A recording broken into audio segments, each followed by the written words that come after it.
Hello to everyone who may or may not be here. Welcome back to the stream. God damn it, I forgot to switch up the timers again.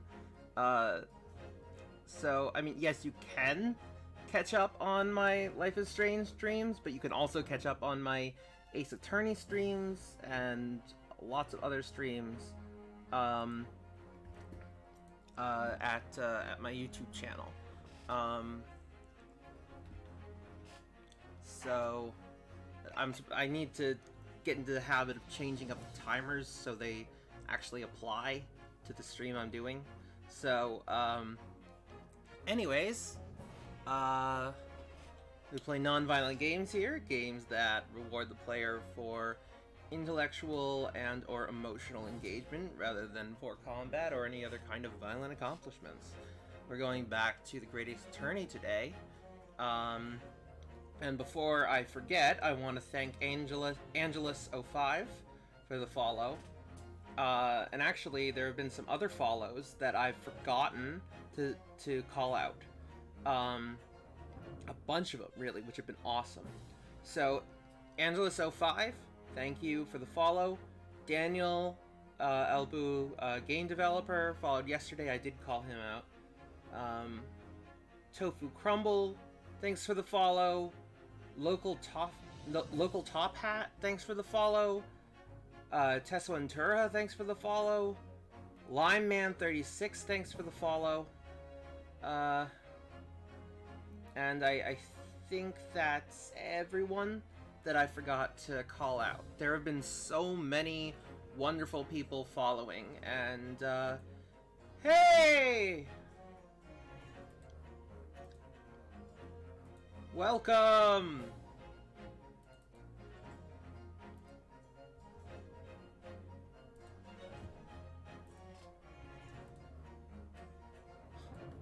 Huh, that's weird. You're not,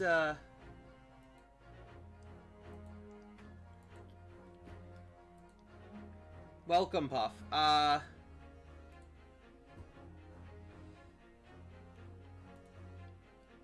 For some reason, you're appearing on the stream itself, but not on... So, that's odd. That's very odd.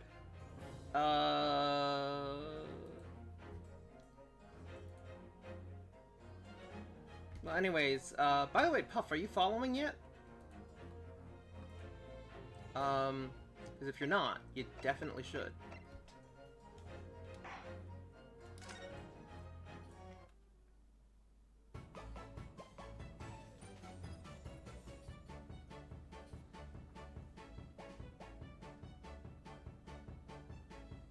Okay, let's see. Gotta make sure to get my, my voice memos thing up, so that I can revisit it whenever I need to. Okay. Are you ready, Mr. Nahara? Oh yeah, I forgot. This was happening.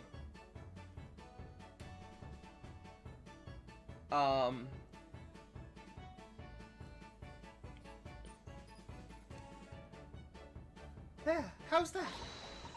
Wonderful! Now it's your turn, Rido. The trick is to concentrate on looking at the bridge of your nose with both eyes at the same time. Not exactly an easy task when two people are staring at you cross-eyed. Alright, that's enough practice. Now let's try it looking at the prince. Start by staring at one print and slowly crossing your eyes. You should see two overlapping images like this. You try it now, Runa. Oh, I don't know why I just rolled that R. I'm just gonna have to give it a try, I suppose.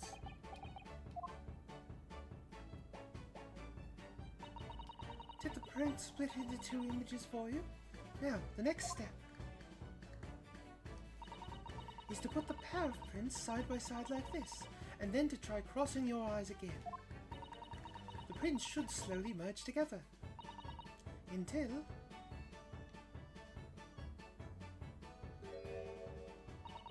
they form a new single image in the center. Oh yes! Mr. Naruhodo, it works! I can see it in the middle now. It looks so real. I could look at it all day. I wouldn't advise that. Your eyes might start to hurt. Your turn, Renault. Pretend you're looking through the two pictures and slowly cross your eyes.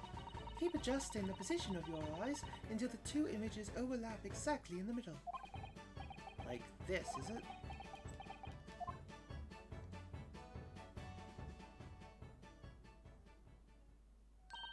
There, you managed it! So, now you know how stereoscopic images work. Well, I don't know who discovered it, but it really is quite extraordinary.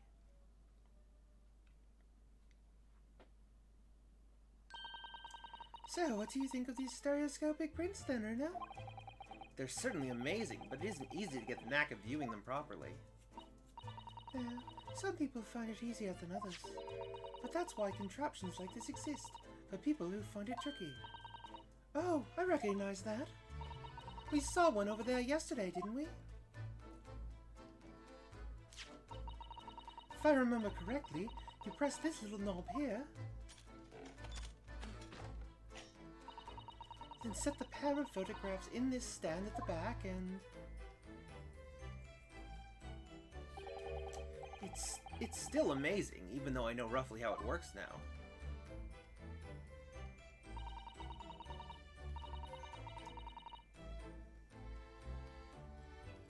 Well, London seems to agree with you.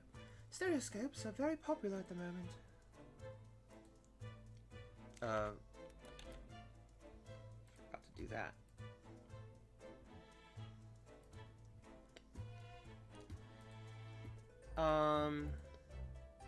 Puff, if you're there, can you say something? Because for some reason this, like, it hasn't, registered what you said, which is weird. Because I see it on my stream, but my chat here hasn't registered, which is weird.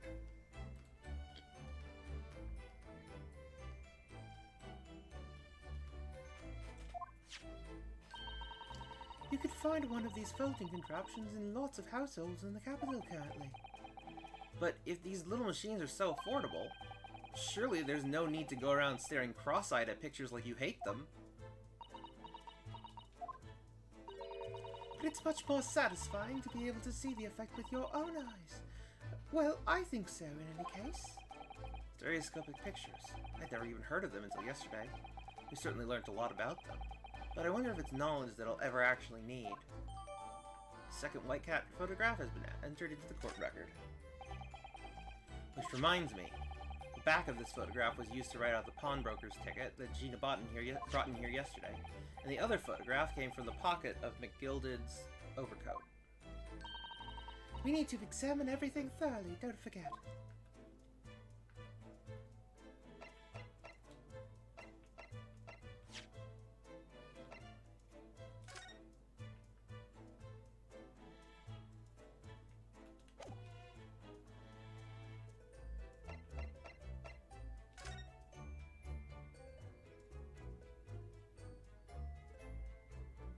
Oh, okay, so that's the one that, this is the ticket that Gina brought in here yesterday. Yes, having been entrusted to her by Mr. McGilded 2 months earlier. Article deposited, 1 gentleman's overcoat. And the other redemption ticket was in the pocket of that coat. Yes, for a small box deposited 2 days before the omnibus incident. Does that have anything to do with all this?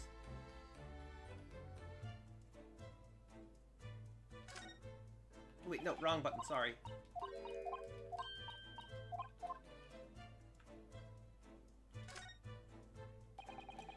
So this is the second of the 2 photographic prints of the cat, and it really does look like Wagahai. It looks exactly the same as the first photograph at first glance. I suppose that's what's so compelling. Actually, now we have both pictures, I could have another go at viewing them as a stereoscopic image.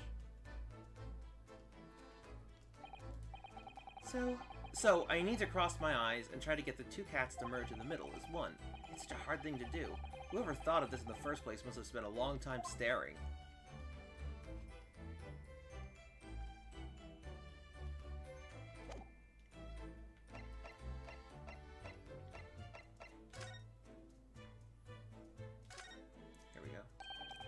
Look on the back of this print here. There's something written on it. 13th February, 9 o'clock p.m. Article deposited, 1 small box. Loan amount paid, 10 shillings. Redemption deadline, 13th April, 9 o'clock p.m. So this photographic print is a redemption ticket. For an article that was deposited 2 days prior to the incident on the omnibus, it would seem. Yes, a small box. This doesn't tell us much about it, does it? Perhaps it contains some valuable mementos. I can't help wondering. Presumably Mr. McGilded never redeemed the article in question, since he still had the ticket. So is it possible that the box is still present somewhere in the shop? Ah, yes! If it's something Mr. McGill had deposited, we need to investigate.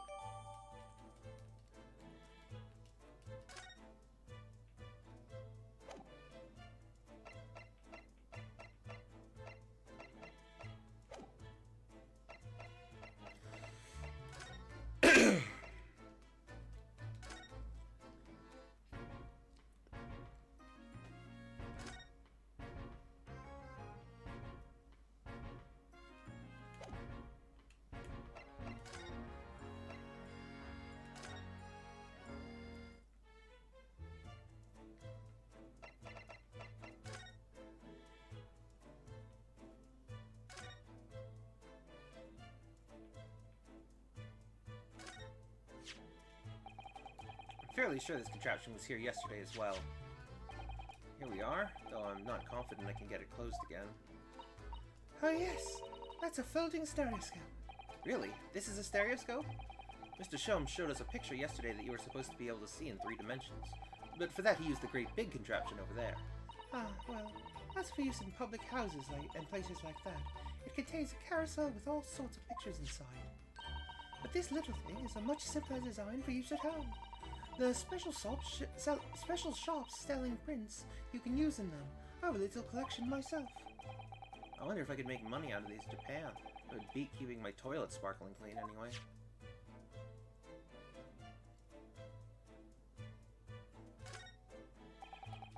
Green blood. It just seems wrong somehow. Oh, there are all sorts of different colors.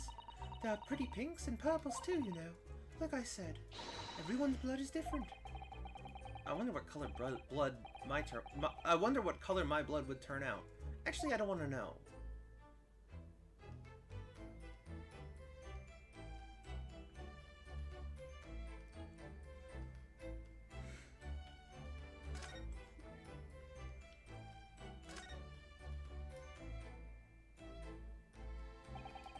That ledger that's open on the counter there really is enormous, isn't it? Must be an awful lot of work to keep track of all these hundreds of items in pawn. It's still much to think about. Better to sell it all and have a clear head, if you ask me. Clearly, Mr. Winnebago was very careful when it came to the articles in his care.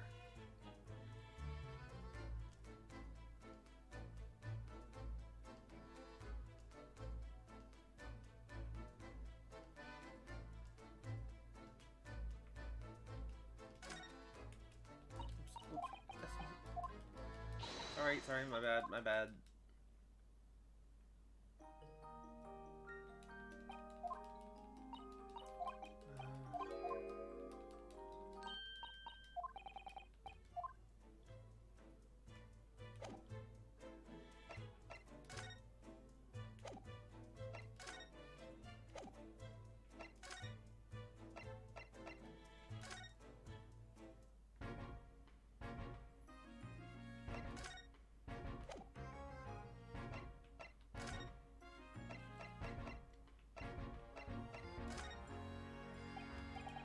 Inspector, what do you make of this?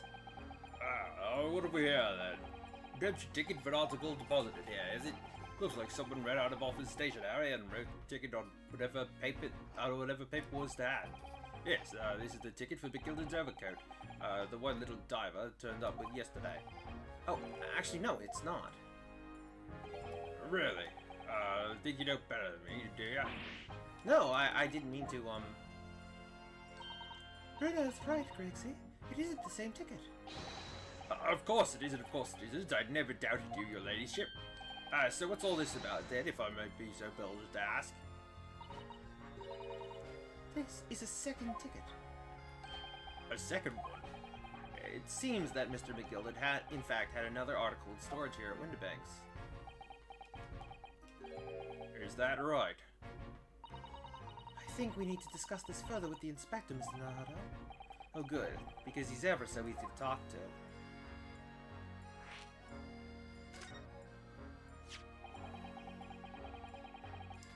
The ticket was in one of the pockets of Mr. McGillen's overcoat. Eh? You mean to tell me? Yes, there was more than just the music box disc, it seems. I should have insisted on the lads taking it back to the yard and examining it properly. Well, according to the details on this ticket, Mr. McGillen deposited another article here with Mr. Winnebank. Yes, well, I can see it written here. A small box, was it? Do you have any idea where it is, Greggsy? Any idea at all? Is another article belonging to Mr. McGillen? It could be an important clue. Well, yes, I suppose it could be. Please, stop looking at me with those big turquoise eyes all full of hope and expectation. It's too much pressure.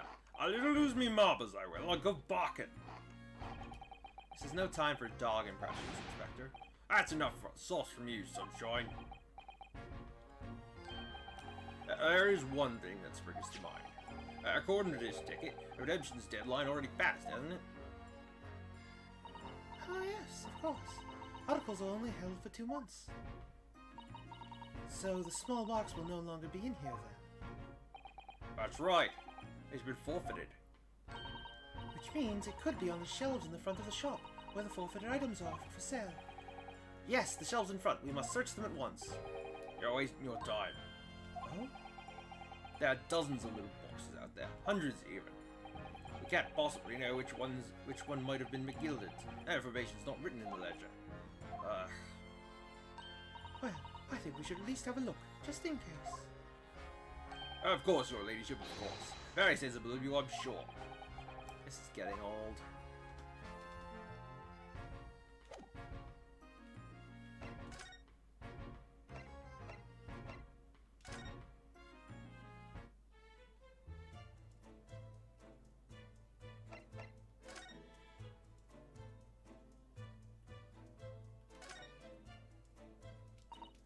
Yes, this is where all the items that have been forfeited by their original owners are offered for sale. That's right. They've all got little price labels on them, but there are so many. I wonder if the small box this ticket was for is still on the shelf somewhere. The box that Mr. McGillen deposited here just over 2 months ago. Even if it were, finding it promises to be very troublesome indeed. There are so many boxes. It could be any one of them. Mr. Shome said that a pawnbroker's was the safest place to store anything, more secure than a bank's vault. So perhaps this small box of Mr. McGillen's contains something of very great value. Well, if that's the case, he'd probably have kept it locked. So then we need to find every box with a lock and break them all open. Yeah. That sort of misconduct would get you arrested. I won't let that happen. Ah, this takes me back. It's been some time since Susato-san last threw me.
Mr. Winnebank appears to have used the back of this photograph to write out a redemption ticket. He's written very neatly, but still. Perhaps he ran out of paper, so he had to use anything he had on hand. It's hard to know what's the front and what's the reverse side now.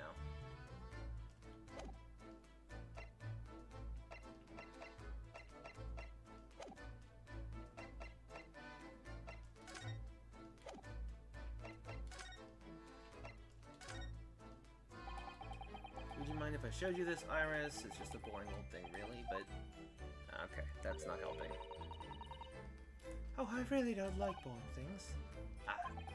Looks like Japanese modesty is easily misinterpreted by young Western children. I mean, who does like boring things? No one wants to be shown something boring. Come to think of it, you're always introduced to things with, "This is boring, but it's a bad habit. You should stop it." I'll be sure to let the entire population of the Empire of Japan know on my return.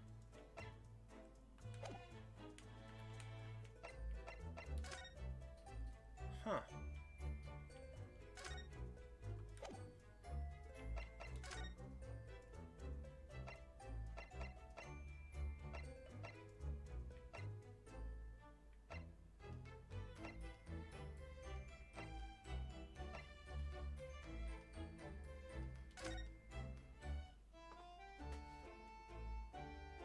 Nope.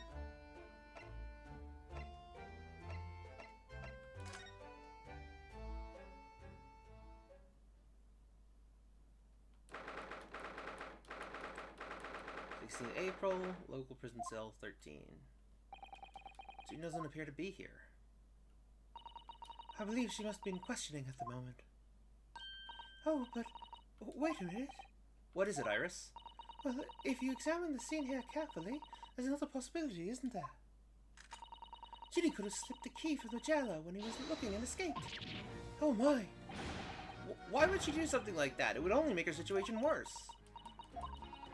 Calm down, Reno. I was only joking, of course. Oh. You had me worried there. I thought it was a great deduction. Yes, it must be your way with words, Iris. You're so wonderfully persuasive. Perhaps you don't fully understand the weight your words carry. Oh dear. I'm sorry. I suppose light-hearted great detective is a contradiction in terms. Well, in the same situation, I'm sure Mr. Sholmes would have just thrown his head back and guffawed. I'm not sure that's entirely helpful, Mr. Nato. Well, anyway, it looks like we won't be able to talk to Gina for a while. We should try to make progress with our investigation in the meantime. Yes. Come along then, Reno. Come along, Susie.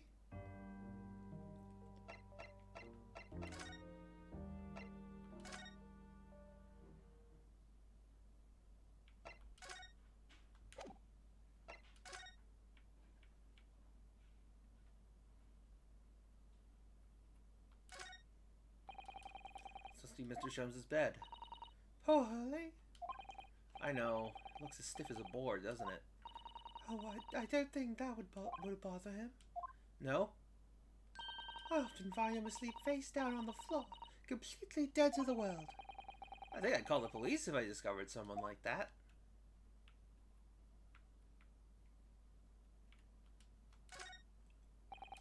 There's a notice board on the wall here. Look. Let's see. What does it say? Thought of the day. On seeing any vermin, calmly and discreetly inform matron. Oh yes, they have rats and mice in hospitals like this that love to feast on all the medicine. If you don't deal with them, there's nothing left to treat the patients. Rats and mice? Oh, I see. This is a rather old building, I suppose. But the doctors and nurses are all very good, I hear. I certainly hope so for Mr. Sholmes' sake.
nope, nope, nope, nope.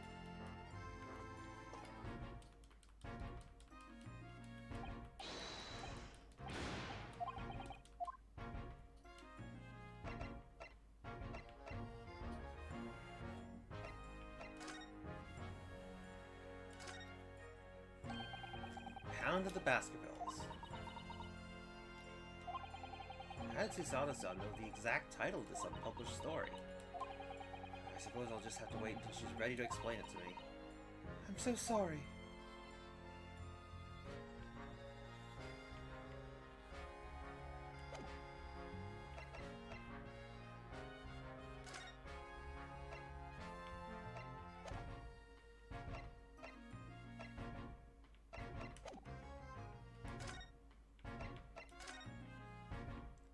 Representation writ. I, the undersigned, agree to legal representation by the lawyer named hereunder in regard to the following incident. The defendant Gino Lestrade, alleged offense murder of Baker Street pawnbroker, blah, blah, blah.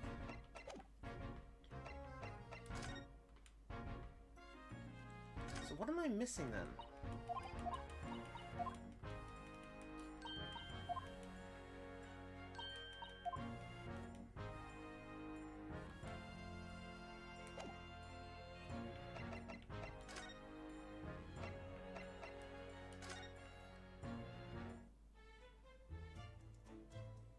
I guess I still have to find that box.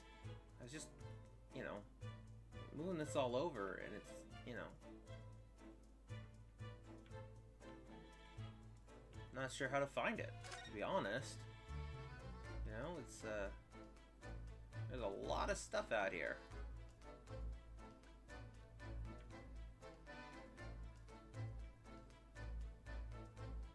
And, like, I've clicked on most of it.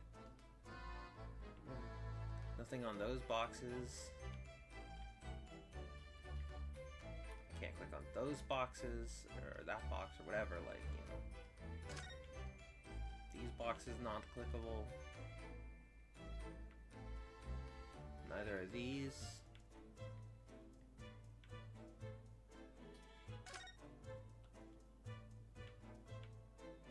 I don't...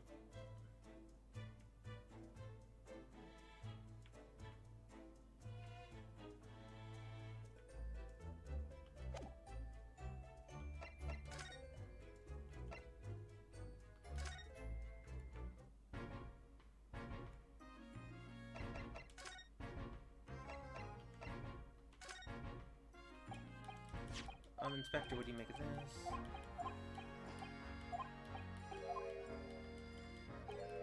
Okay, so it's all the same stuff.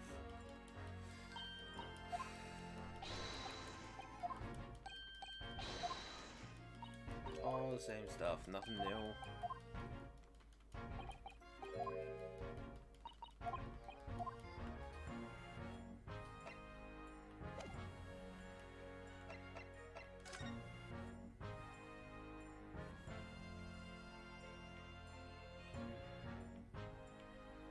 Huh.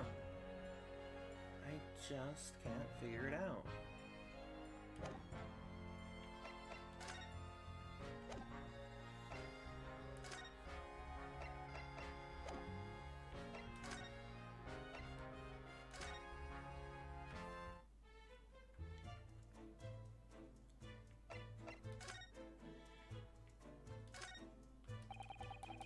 Police are scouring every inch of this place by the look of it. Instructors from the yard are to examine every article in the shop and every ledger and book of accounts. Every article? But that's a ridiculous amount of work, surely. We've been hard at it ever since the shop was declared a crime scene in the early hours. We sifted through it all in shifts at least, but still. We've been working through the night, that's for sure. And even then we'll have barely scratched the surface. Crime in the pawnbrokers. Must be every policeman's worst nightmare. It's every copper's worst nightmare, you know, crime in the pawnbrokers.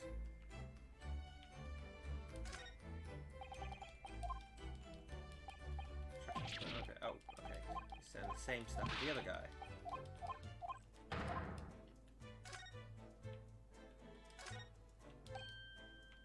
Officers, but staring intently at the wall. This major conclusion.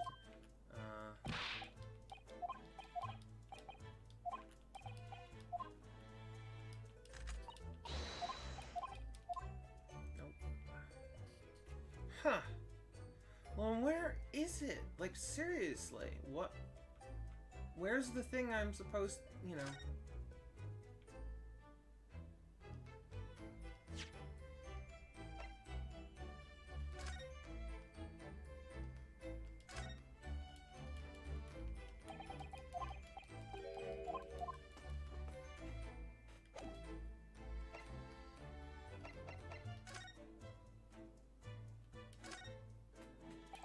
Oh!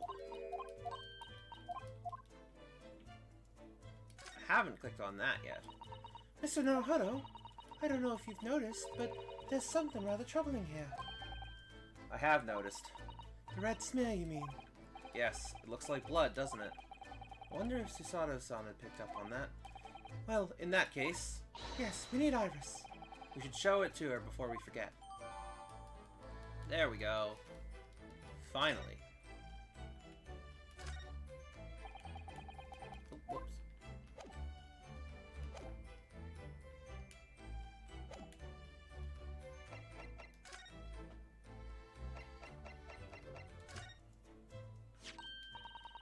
Oh, that looks like blood. I would say it's from a gloved finger. Almost certainly a glove made of leather. Well, don't worry, Bruno. You can leave the rest to me.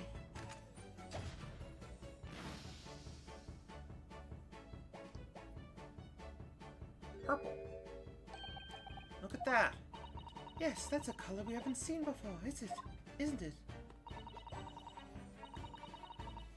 We simply must add it to the portfolio of blood samples. It could be an important clue. Although, it would be nice to find out whose blood these different colors correspond to at some point. Well, this particular stain of blood.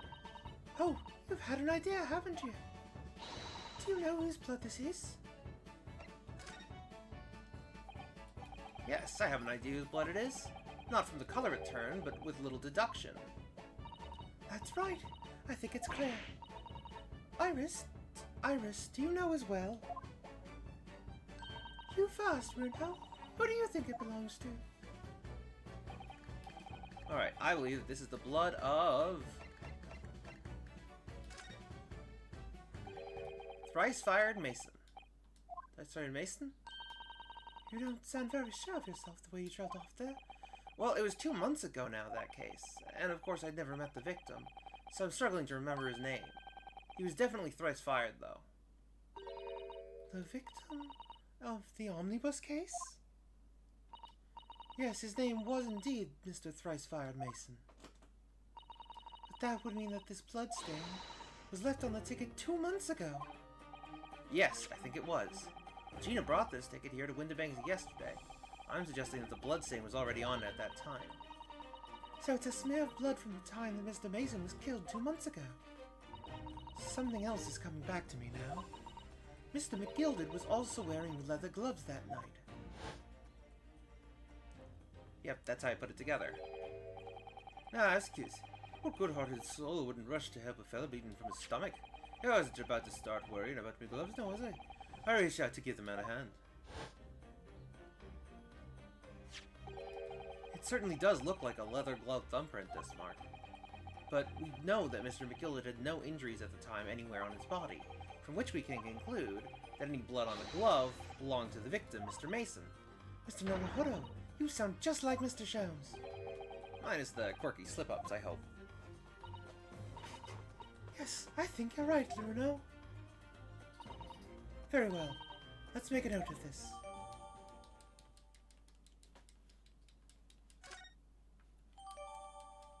There we go.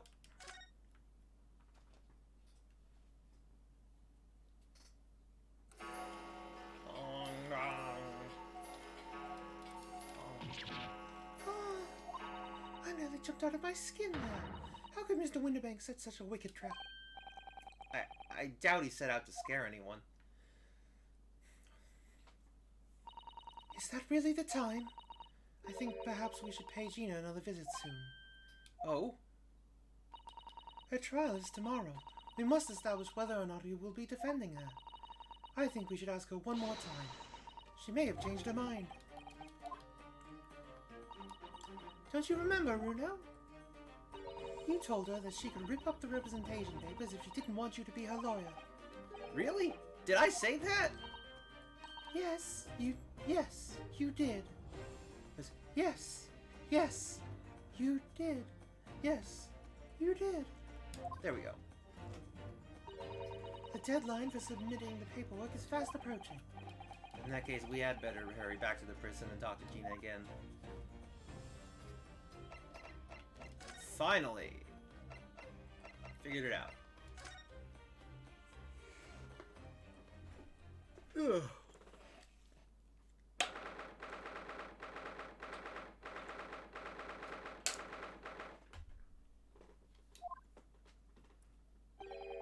Ah, Gina, good, you're back.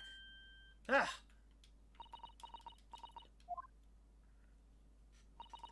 The police must have finished questioning her then. Oh, how was it, Ginny? Was it awful? Eh! Oh! Didn't bother me. Don't, hold on. Didn't,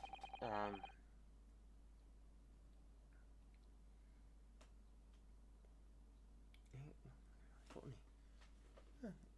Yeah, no, haven't got any. That's the...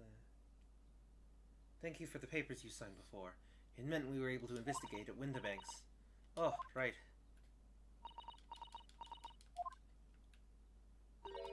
Don't you want to know how we got on? We've been ever so busy. What's the point in asking? What changed was everyone saying that I did it? That's not... Gina, we came to ask for your final decision. Eh? What decision? About tomorrow's trial. Will you let me defend you or not? I must submit the paperwork now if you'd like Mr. Nohara to represent you. Right, I see. She's really lost her fight all of a sudden. But I know what that feels like. The worry is just so hard to bear. Hey, Jerry!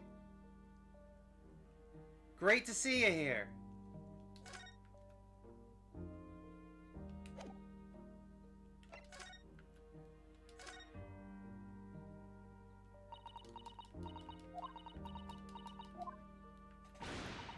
Alright then.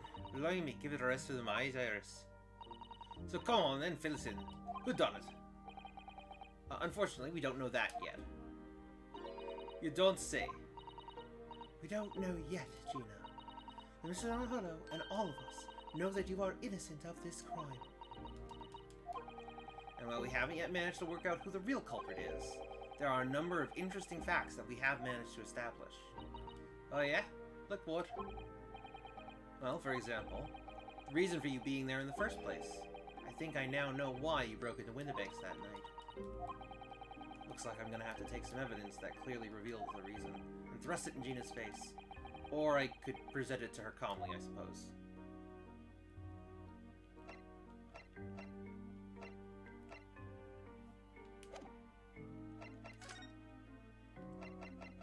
So it's it ain't nothing if you haven't got any. It ain't nothing if you haven't got any. It ain't nothing if you haven't got any. Hold on, I just want to listen to,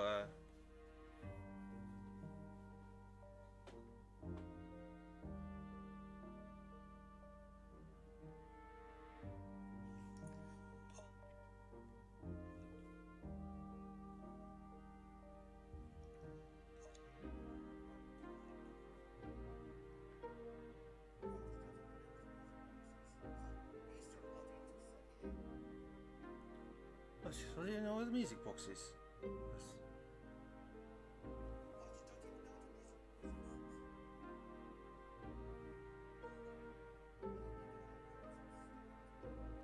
Pull the other one. Pull the other one. I don't need no help from him, stuck on jeez. Yeah, pull the other one. Oh, no help from him, stuck. We found this in Winterbank's storeroom. The manuscript of Iris's latest story. Huh! Oh, right. Well, that's good then.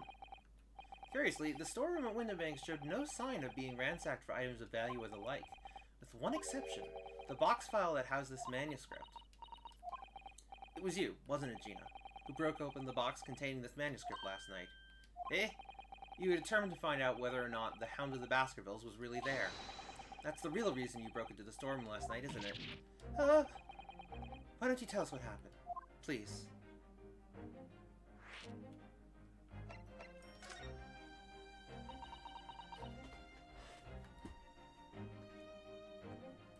I tried to change the Streamlabs timers, but for some reason the website is like not connecting today. It's weird.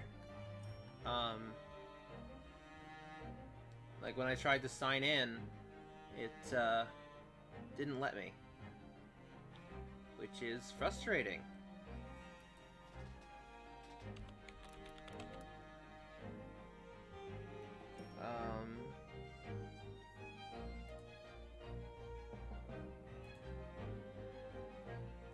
Oh, of course, now it's working while I'm actually streaming. That's wonderful. Well, alright. Sorry, I just figured, you know, let me at least try to,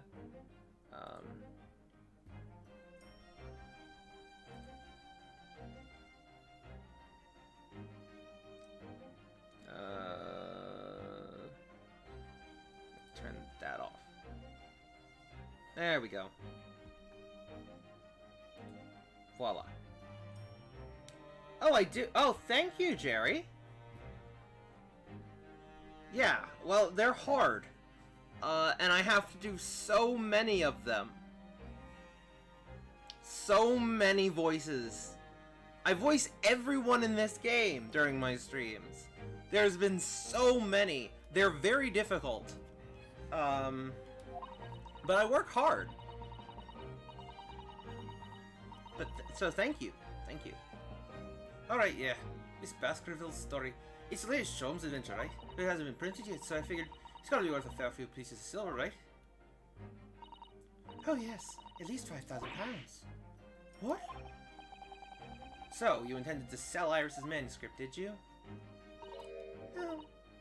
Ginny, how could you? Wait, no, hang on. Of course I wouldn't. Of course I weren't gonna sell it. All I wanted to do is find out if the manuscript or whatever you call it was really there or not. That's the only reason I was in the place. For Iris's sake, isn't that right? Huh? We knew why you'd done it from the start, Gina. Of course we did. But I knew you wouldn't do anything mean like that, Ginny. I just knew it. Well, when I saw the manuscript in the storeroom, it reminded me of what you'd said the night before. Grown-ups do a lot worse than that, believe me. Barefaced liars, a lot of them. You just ain't realized it yet.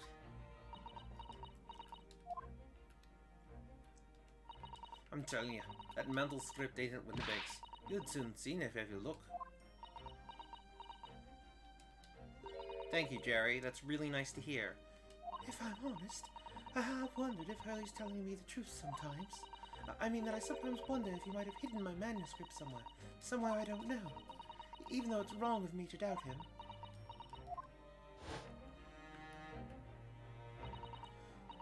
Oh, Ginny, that's so sweet of you. Alright. I'll tell you why I did it. Just stop looking at me like that, Iris.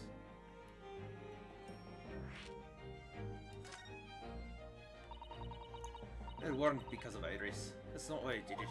I just wanted to know the truth, that's all. You wanted to know if Mr. Sholmes was being honest? If he'd really deposited the manuscript at Winterbanks? It's like I told you the night before. I never had a father. But Iris's lot ain't like mine. She's got her dad, only she can't see him. And I reckon this gotta be harder. That's why she writes her stories. They're about her dad, really. That's what it sounded like to me, anyway. So last night when I was listening to what you were saying, stories... Stories? About Daddy? You mean they're not the adventures of a great detective, so much as the adventures of a great detective and his trusty partner? Well, that's how I see it, yeah. You're so thoughtful and so kind, Ginny. Yes, and we never thought any differently, did we? Look, give it a rest, will ya? I ate all this Jimmy nonsense, do you hear? I ate it. I don't trust no one, right? That's how I work. Because if you don't trust no one will let you down. So leave me alone. Go on, scapper. Damn it, You know, I used to be really good at a Scottish accent. For some reason, when I have a game where I have to do a Scottish accent, I'm getting worse at it. And I don't know why. I used to be really good at it. I used to have a phrase that I could go back to that would help. But for some reason, it's just been a lot harder for Gina. I just have had a harder time returning to the Scottish accent. So I'm still working on that. There's a tapped R, the R, and then there's the pool.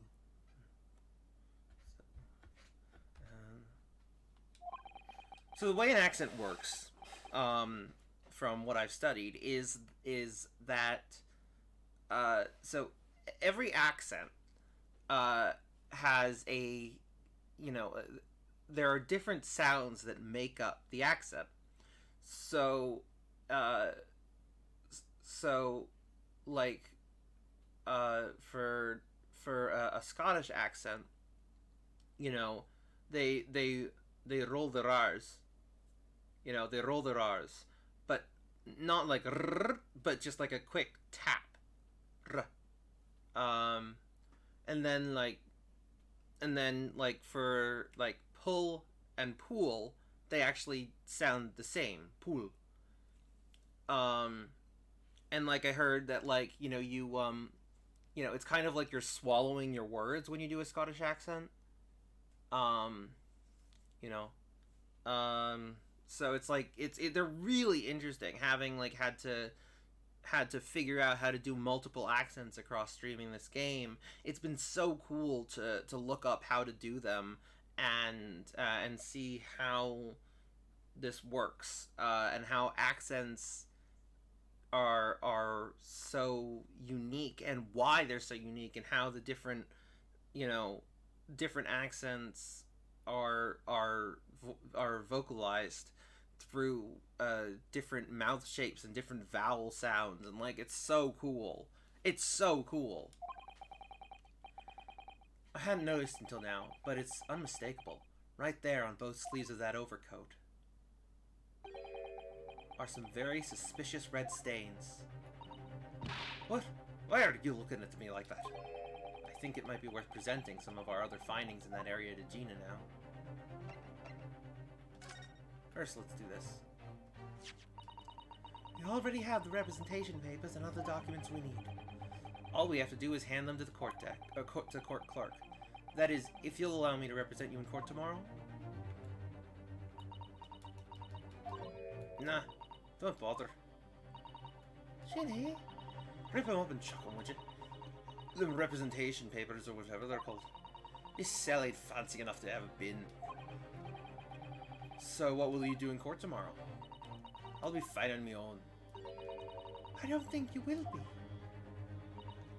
Look, it don't matter. What's gonna happen is gonna happen. This is one stubborn pickpocket.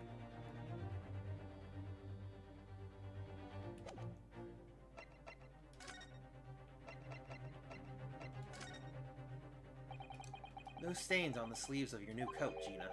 They're blood, aren't they? Not that I know whose blood yet. What? But blood, Mr. Naruto. You don't appear to have any obvious wounds yourself, though. So it could be blood that spattered from Mr. Winterbank when he was shot last night. Let's not beat around the bush here. This trusty friend of mine will get results much faster than anything else. Take it easy, Iris. Iris. Iris. Don't move, Ginny. I'm going to shoot.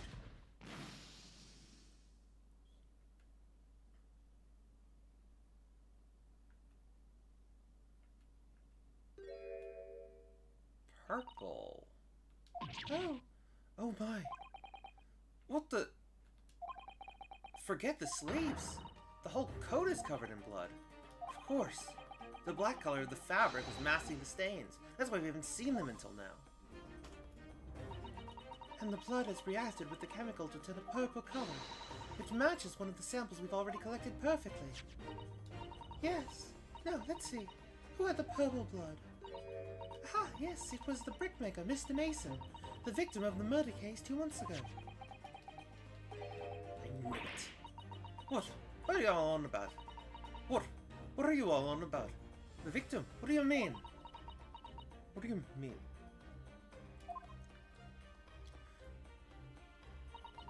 It's a rather uncomfortable situation, Mr. Ohado, but I think this makes things quite clear.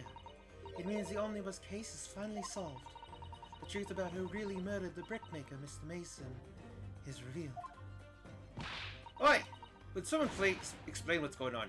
Stop telling half a story. Story. Stop telling half a story. It's frustrating.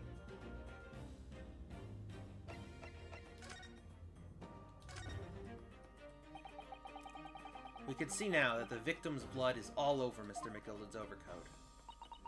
But in the trial 2 months ago, the defendant said this in his testimony.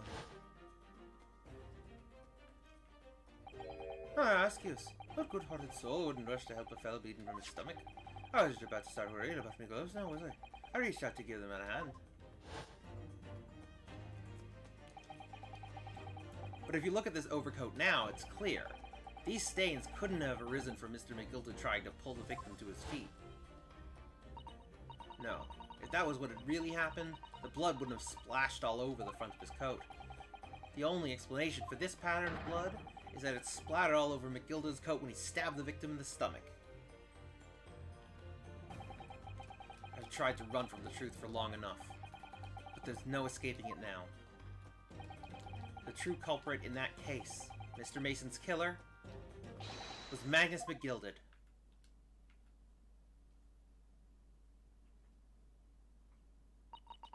Mr. Nohodo, that horrible case is solved at last, and I helped the man walk free from that trial. I used all that twisted testimony and all that sham evidence to prove his innocence. How could I have let that happen?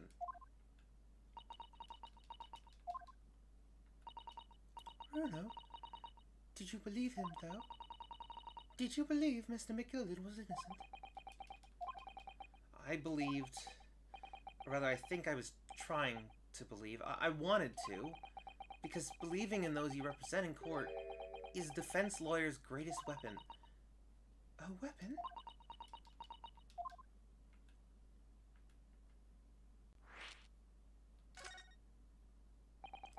Before we came to Great Britain, a great friend of mine taught me a valuable lesson. You mean Kazuma-sama? Listen, Ryunosuke. We lawyers are only human. We can't know for sure what is the truth and what is a lie, which is why we must resort to our primary weapon, an unwavering belief in our clients.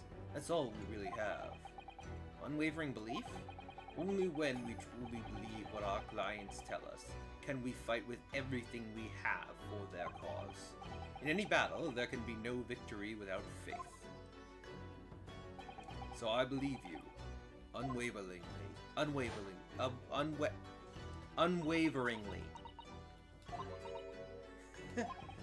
What's funny, Gina?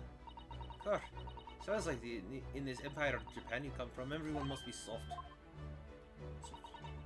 Oh, come on! Look at the mess it's got you into, believing in that bog trotter. Yes, I inadvertently helped a murderer walk free. Well, at least you've learned your lesson now, eh? At least you've learned your lesson now, eh? Believing in people's never worth it. Someone always stabs you in the back in the end. As soon as you let down your guard. You've had it. You've had it. Take a leaf out of my book. Believe no one. Get hurt by no one. Gina, may I ask you something? What? I'd just like to make absolutely sure. What would you like us to do with these representation papers for tomorrow's trial? How many times do I have to say it? Rip them up and chuck them away. Are you really sure that's what you want? I bet that's what he... I guess that's what he wants all now. I bet that's what he wants all now. Mr. I'm a believer lawyer over there. Don't forget, it was me in that trial 2 months ago. I led everyone up the garden path, didn't I? And you're telling me you could believe in me after all that? Not likely. Well, Mr. Naruto? Lawyer's primary weapon is an unwavering belief in his clients. Ultimately, it comes down to whether or not I feel I can trust Gina after everything that's happened. You're damn right I trust her. Gina, let me say it again. Please allow me to represent you in tomorrow's trial. Hey, already half-baked. Not at all. You've not once admitted to committing the crime, have you? What's more, I believe that you're telling me the truth. Seriously, Mr. Naruto, didn't you hear all of what I said before? I'm a born liar. Fibs just trip off me tongue, and I'm a diver, don't forget. I pulled the wool over your eyes 2 months ago, and got you into all sorts of trouble. Why do you ever trust me now? I don't get it. I just don't get it. Gina, I do understand why you chose not to put your trust in others. But I assure you, there is more to this life that you than you yet realize. What do you mean? What do you mean? The world we live in is full of people you would do very well to trust. People who won't ever let you down. It's true that I'm just a student of law, and I'm certainly lacking in courtroom experience. But I can promise you this. Whatever happens, and until my very last breath, I am completely on your side.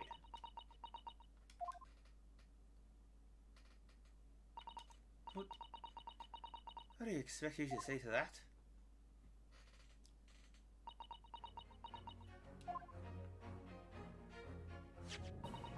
And it's decided. I will take these papers now and carry out the necessary preparation for tomorrow's trial. It would be a shame to throw them away now after it's been penned with your name so beautifully. Do what you like, you Eastern lotter. Or, I don't know what you are. I don't get you.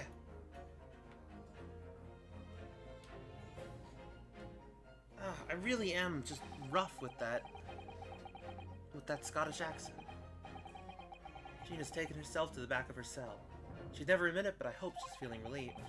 That turned out all right in the end, I think.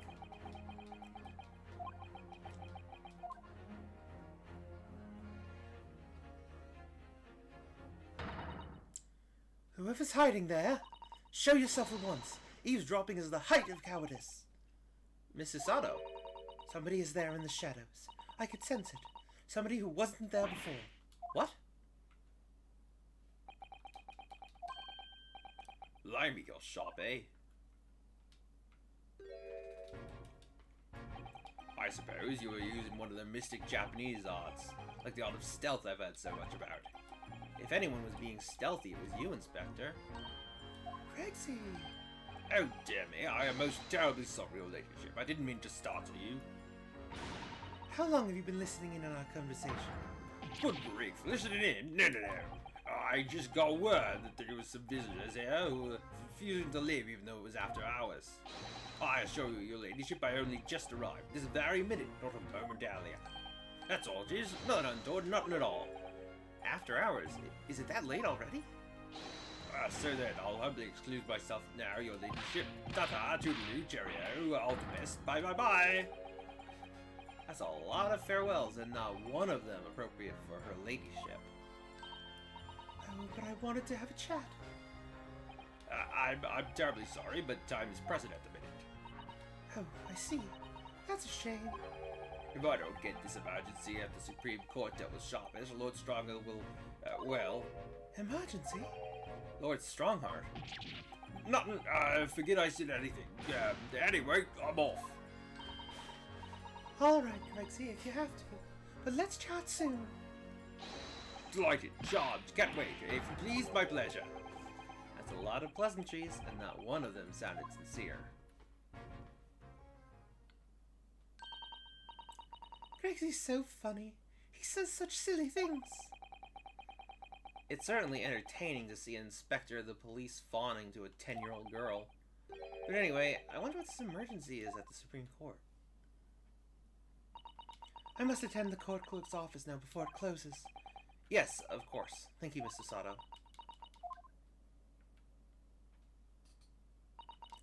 Kindly escort Iris home now, Mr. Naruhodo. I shall meet you there later.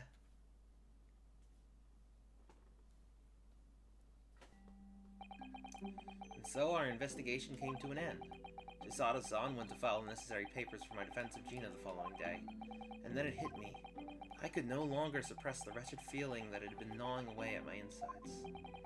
Tomorrow, Susato-san would be leaving Britain and making her way back to Japan.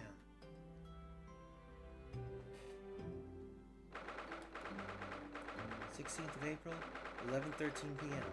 Naruhodo's Legal Consultancy. Naruhodo-san, it's been a very trying day, hasn't it? I do hope you're not too exhausted. What about you, Susato-san? Today has been even more trying for you, I'm sure. Mr. Shun's was shot before our eyes, Gina was arrested, all on the back of the news that her father has fallen ill and that she must return to Japan at once. I hope your father recovers soon. Thank you for your kind words.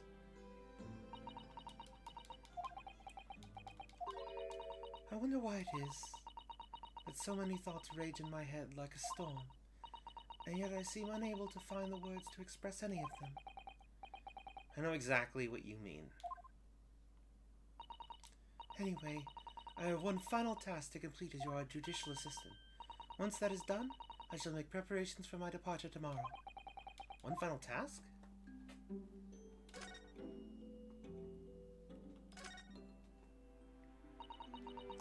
It's just 2 months since we arrived in London, but we've managed to establish this office. It was finally feeling as though we were settling in. I would be lying if I said I felt no regret. I'm so sorry, Susato-san. It's just so sudden. I really don't know what to think. I've had no time to gather my thoughts. I know we've only been here a short time, but in my limited experience of the courtroom, I feel I've learned something. And what would that be? It seems to me there are many facets to people's personalities. Facets? And like a jewel, the light plays off of them in complex patterns, illuminating their actions and their motives. But we see only a small number of the total facets, and what is illuminated is only a part of the whole story. What lies in the shadows? What do those facets we cannot see look like? Perhaps there are some parts we'll never lay eyes on for as long as we live. That's so true. Sometimes I feel as though I'm blind to so much, but I keep hoping that one day it will all become clear, that all the facets will be illuminated, and I'll finally understand how everything fits together. Naruhodo-san. I suppose what matters is that we keep our eyes open and keep moving forward, even if the way sometimes seems dark. It's amazing to think it's been just 2 months. You've grown so much. Sorry, what? Oh no, it was nothing. Unimportant. Do you know what time you will leave London in the morning? Yeah. Sorry about this, 1 second.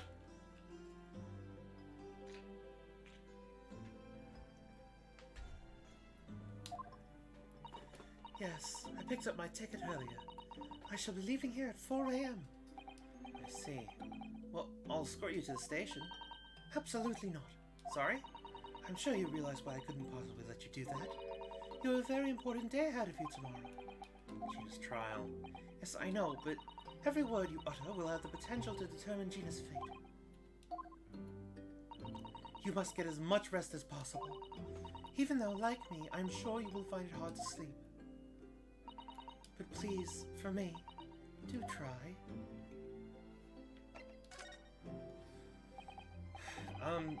You mentioned one final task a moment ago. What did you mean? Oh, my, I nearly forgot. Please, I want you to have this. What is that? Some huge bundle of documents. It's my notes from the case 2 months ago. The murder that was committed on the omnibus. The McGilded case. It seems to me that this case of Mr. Winterbank's murder, of which Gina is accused, is very much tied up with that omnibus case, in ways that are not yet completely apparent. So I took the liberty of consolidating my writings about the case for you. With everything else she's had to think about, Susato-san still managed to do this, and all neatly laid out for me in her beautiful handwriting. It was my pleasure. I can only hope that it will bolster your case tomorrow for Gina. Thank you so much, Susato-san. I will do my best to use it wisely. You really are the best judicial assistant in the world. Well, that's extremely flattering. But I'm sorry to say that I've been a complete failure. Sorry. I didn't quite catch what you said there. Oh, ignore me. I was just mumbling to myself.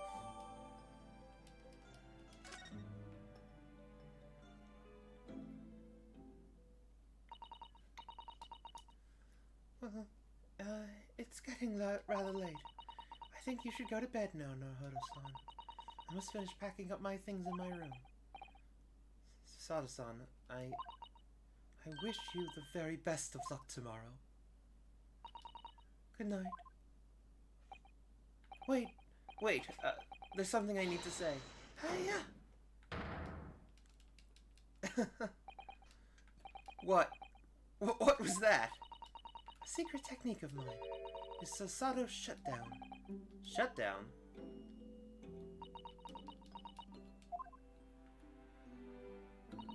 Please, I implore you. If we have to voice our goodbyes,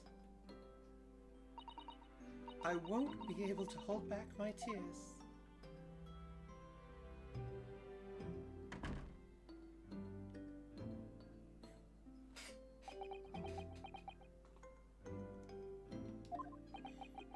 Susato-san.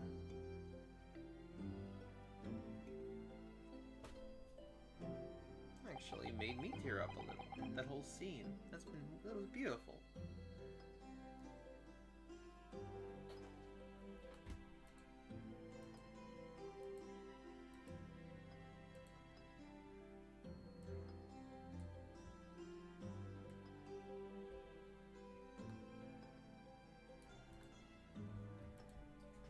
It truly had been a trying day. On our feet for hours, getting Gina to open up to us, and learning the truth about that nemesis of a case.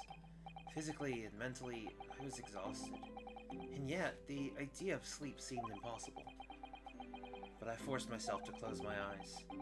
And as a cacophony of scenes of our lives here in London played through my mind, eventually, my fatigue triumphed, and I fell into a deep sleep.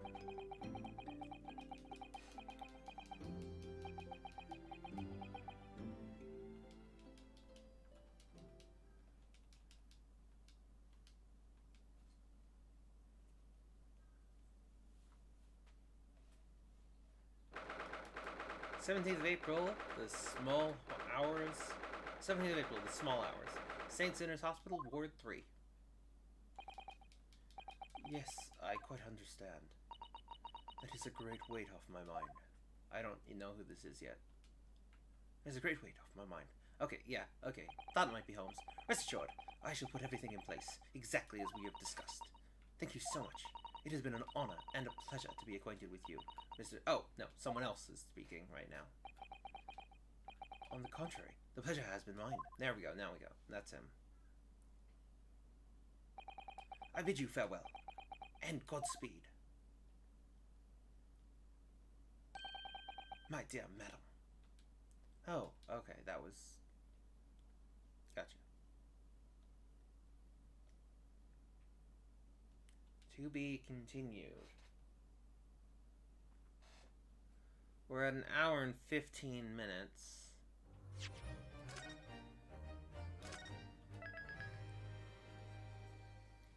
Well, I may as well go on. You know? Why not?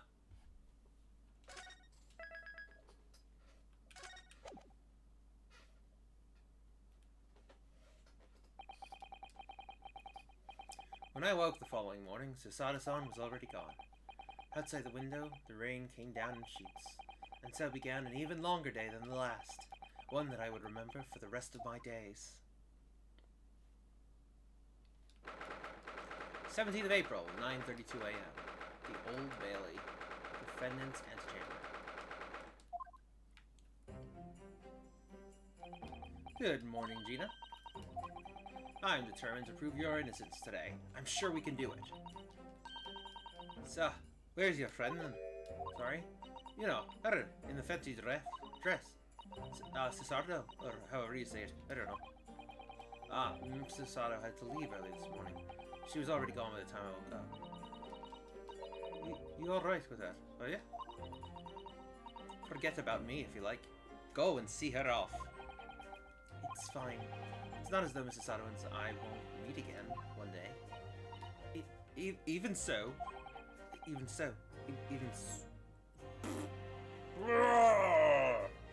God damn! Why is this so hard? Why is it so hard to maintain that Scottish accent? Right, okay, haven't got any. It ain't nothing if you haven't got any.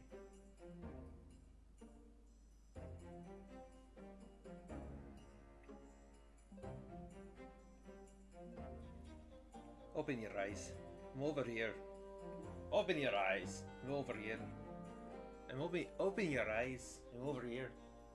Open your eyes. I'm over here.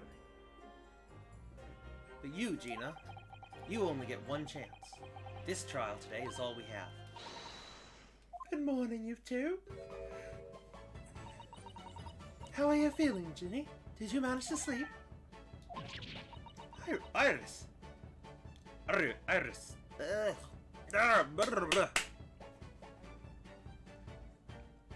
Iris, what are you doing here? Iris, what are you doing here? Iris, what are you doing here? What do you mean? When a friend is in need, we show our support. Isn't that right, Waggy?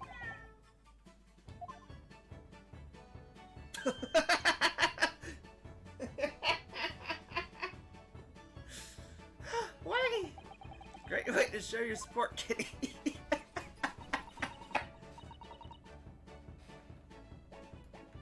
Yeah, let him have a nose around. Let him have a nose around. What on? God damn! My mouth isn't going in the right shape. I can feel it. I'm just not sure what the right shape is. Let him have a nose around. What I'm gonna do? Let him have a nose around. What I'm gonna do? I think the problem is I'm trying to like almost combine the Irish accent and the Scottish accent. I used to not be able to do an Irish accent, but then I learned the Irish accent for McGilded, and now I can't do the Scottish accent. But they're two different accents. It's not like they're the same, despite the misconception that they somewhat are. Let him have a nose around. What am I gonna do?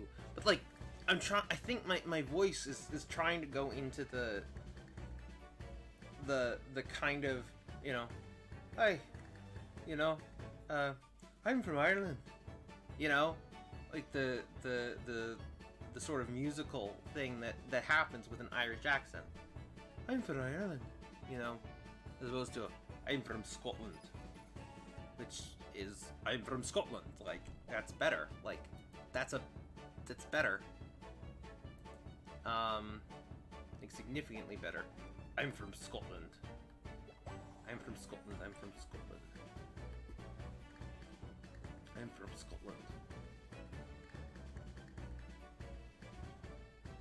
I'm from Scotland.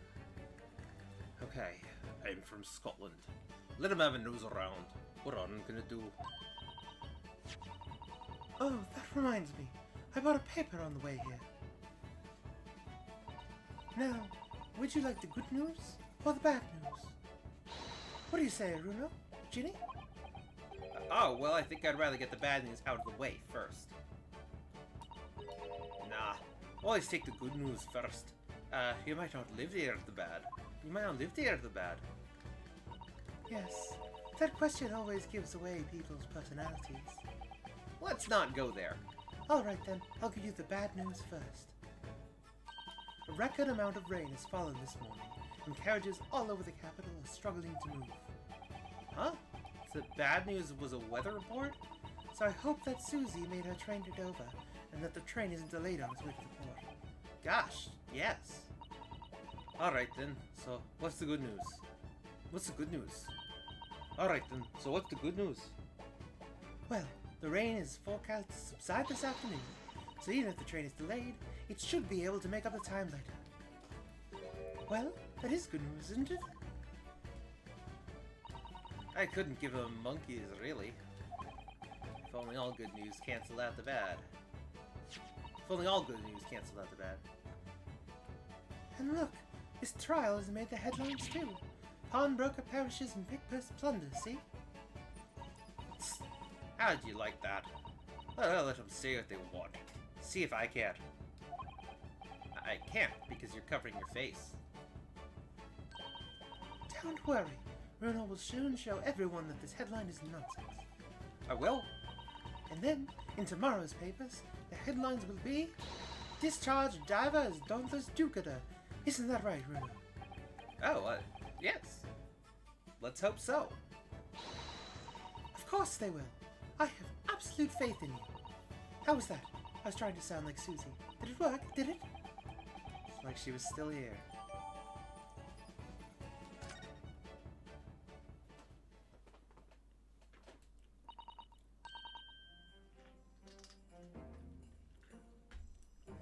Good luck then, Bruno.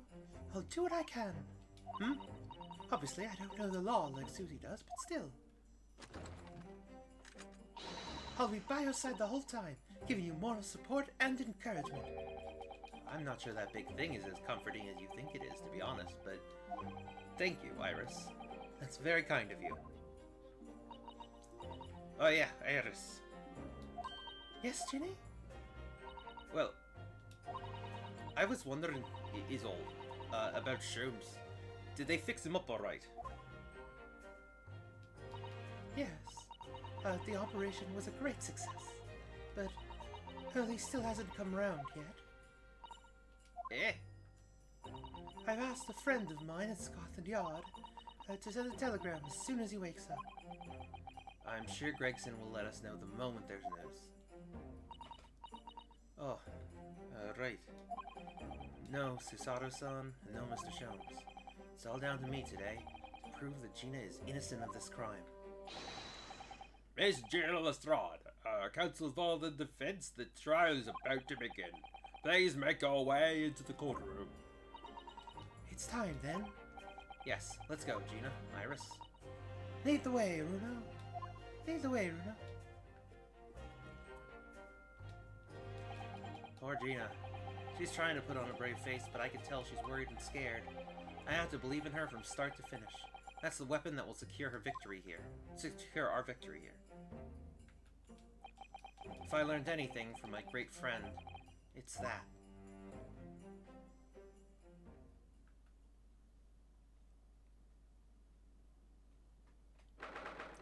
'17th of April, 10 o'clock a.m., the Old Bailey, courtroom.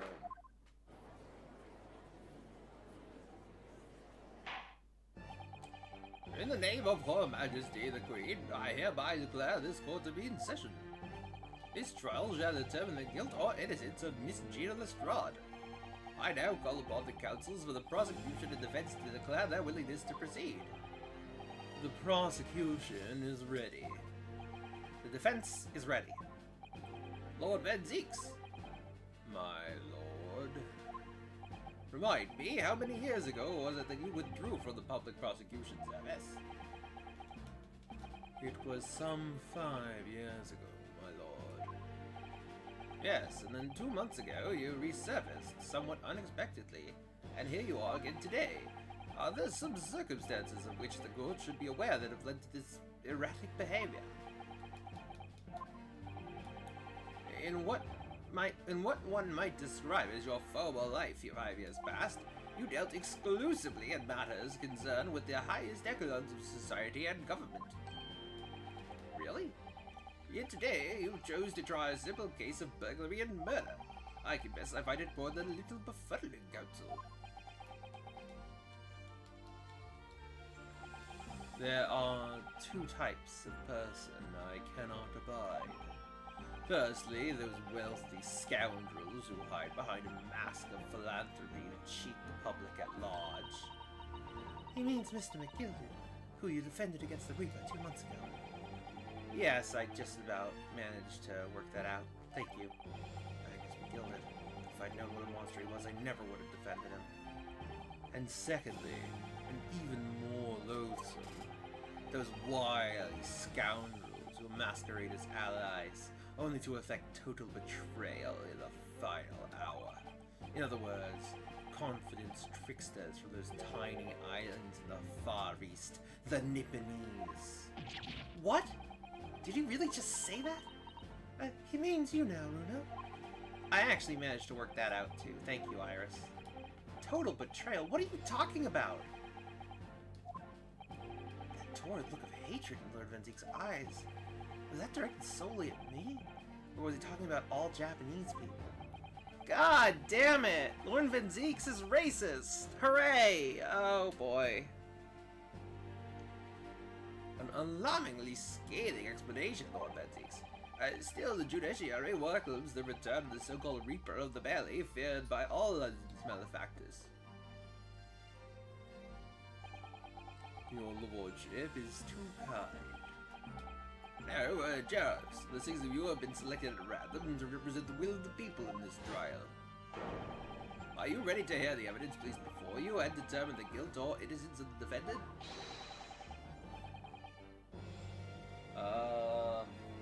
Okay, it was,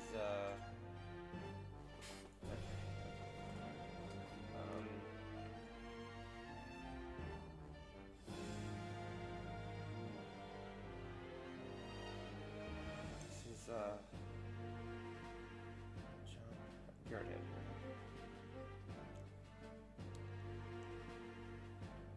it.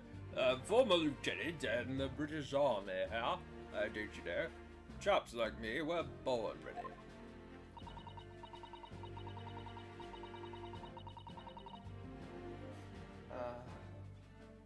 Think.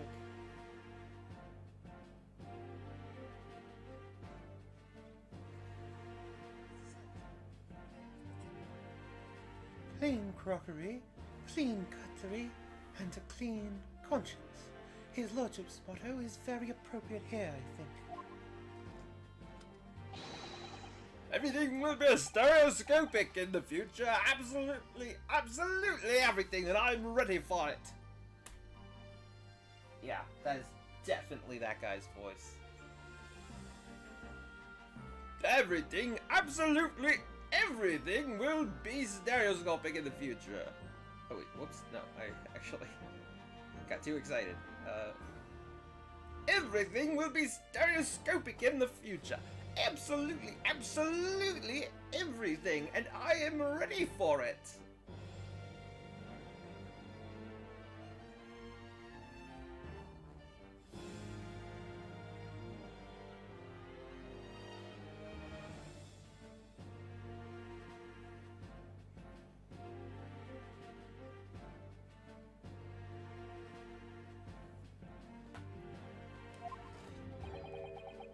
I don't understand it. I can't have left him in there. It's not possible. But could I have? I don't understand it. I can't have left it in there. It's not possible. But could I have?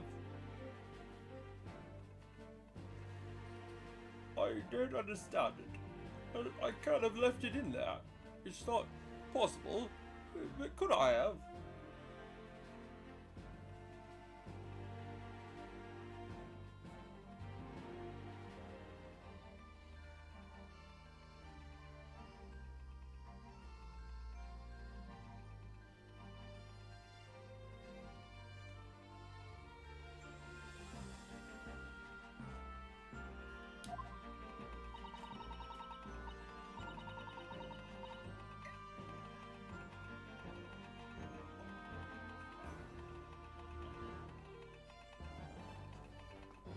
Women indispensable in society. Stop. Female centrifuge awaits. Stop. Women indispensable in society. Stop. Female centric future awaits. Stop.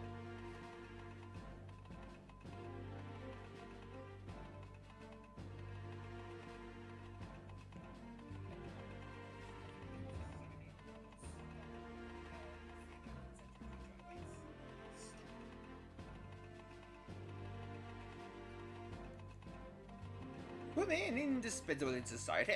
Stop. Female-centric future awaits. Stop.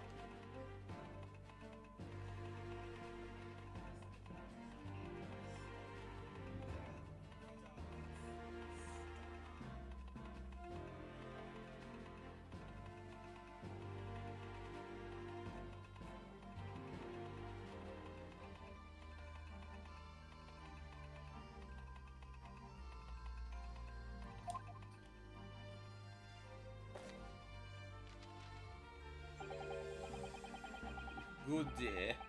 I am visiting London for sightseeing. I would like to take bus to Crystal Tower, please.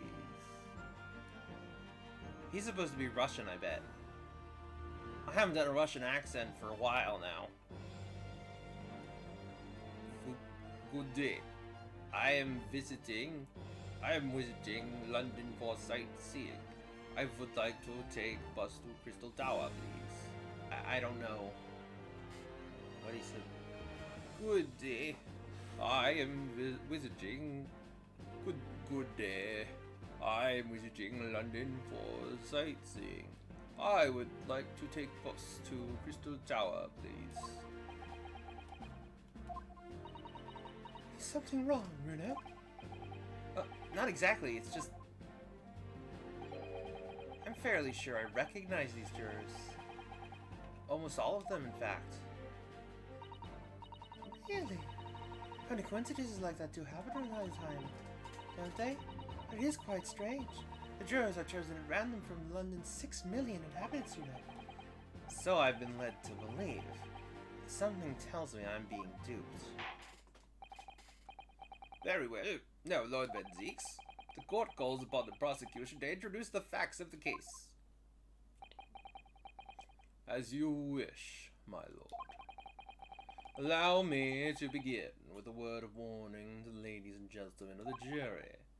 In short, there has never been a more self-evident case of cold-blooded murder. The victim, Mr. Pop Windbank, proprietor of a pawn shop on Baker Street, was shot from behind and died instantly. The prosecution presents this photographic print of the crime scene. As the court will observe, there is a single bullet wound just below the gentleman's left shoulder. The evidence suggests that the bullet pierced the man's heart, resulting in near-instant death.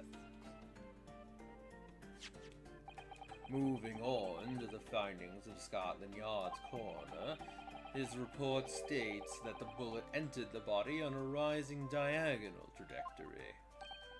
And what's that supposed to tell us? It means the victim was likely shot by someone significantly shorter in height than himself.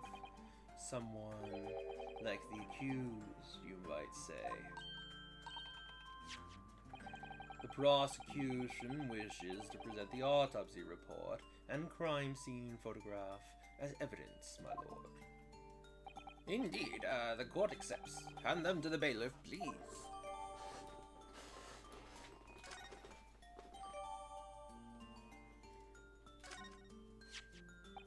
I now ask the court to turn its attention to this plan of the establishment where the incident occurred.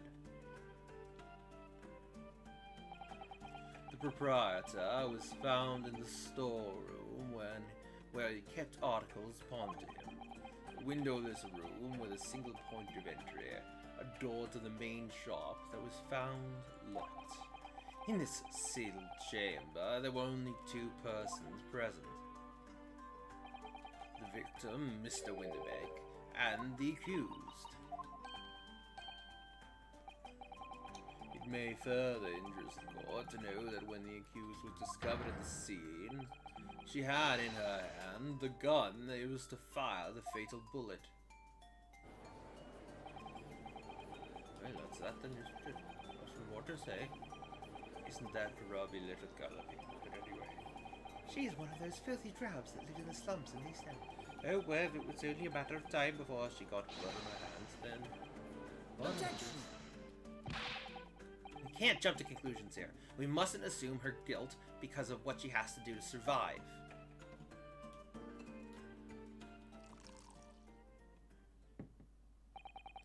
My learned Nipponese friend, it is you who mustn't jump to conclusions. The prosecution has barely begun presenting its case. Conveniently, this appalling act of murder did not go unobserved. There were witnesses. Good gracious.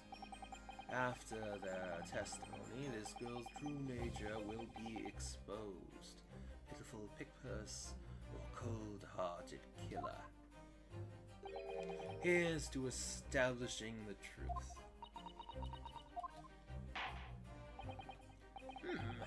The court will take the floor plan and the firearm into evidence. Hand them to the bailiff, please, Lord Banzeeks. At once, my lord. Crime scene floor plan, evidence to the court record. What it makes revolver, evidence to the court record. This isn't good. I feel like the mood in here has turned very gloomy all of a sudden. I think that's because it has.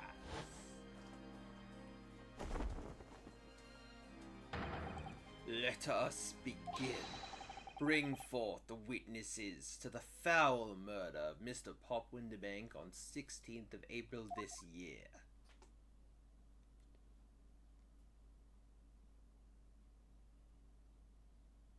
What the fuck? Witnesses, state your names and occupations for the court. Name's Nash Culkin. Occupation is, baddie. Professional baddie. Name's Nash Culkin. Occupation is, baddie. Professional baddie.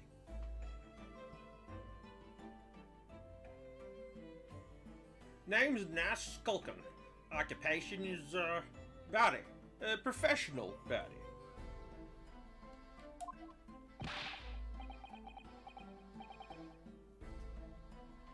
Name's, Ringo Skulkin. Occupation's, same as him.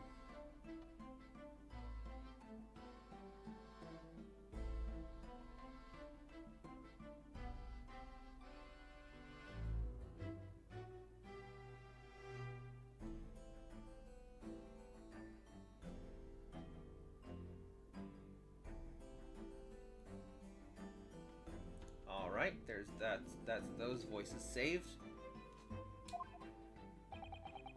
Tobias Gregson, Scotland Yard Inspector. That's right. We're with the call. The Sri.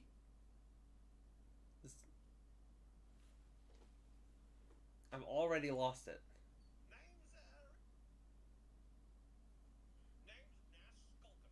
Name's Nash Skulkin.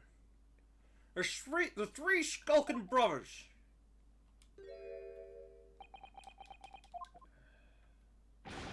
What are you looking at me like that for? Don't let me in with you lot. God blimey, that's scared. Don't you know what we're going to do? It's all the bruv. What contact with them we have?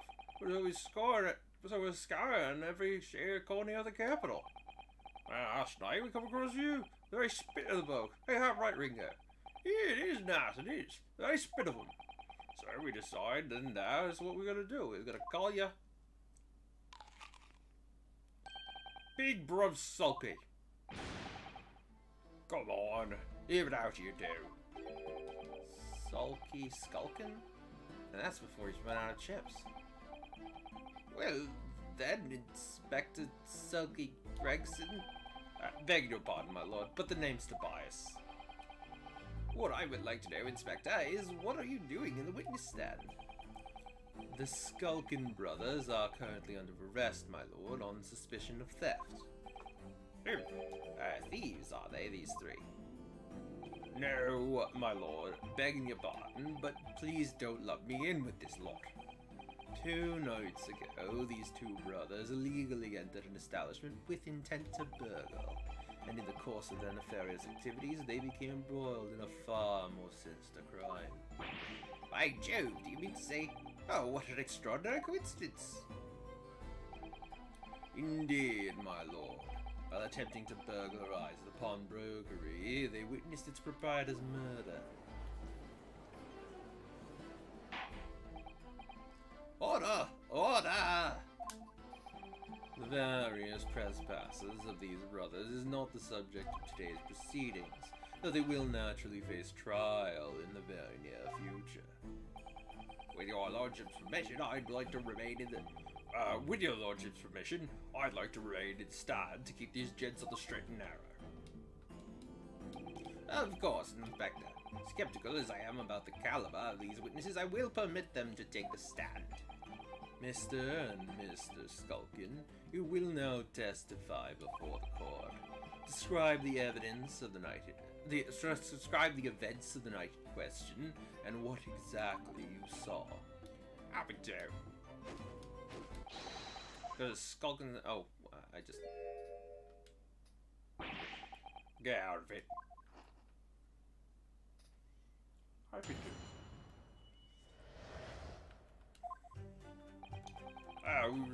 We were just walking down Baker Street in the small hours, and the gas door was ajar, see? It was like some kind of sign. Begging for us to go in, it was. As we got inside, God blimey lummy, we had a gunshot from the back room. I went to say what was what, but the back door was locked from the inside. We never done nothing, Governor. We never took nothing. We just left after that, nice and quiet. A terrible coincidence, it would seem. At the precise moment that these miscreants entered the property, even more sinister crime was afoot. The witness's testimony is consistent with the crime scene in every detail. The door providing access from the storeroom to the storeroom from the main shop was indeed locked from the inside, and within only the victim and the accused were found. I must say, it does appear to be an overwhelmingly simple case. Still, the defense may cross-examine the witnesses now, of course. Counsel, if you please. Counsel? Yes. What's the matter, Runa? Sorry, I was just stunned into silence for a minute by the blatant lies being told by that pair in the stand. I know that it's all nonsense because I saw it with my own eyes. I'll just have to expose their testimony for the pack of lies it is.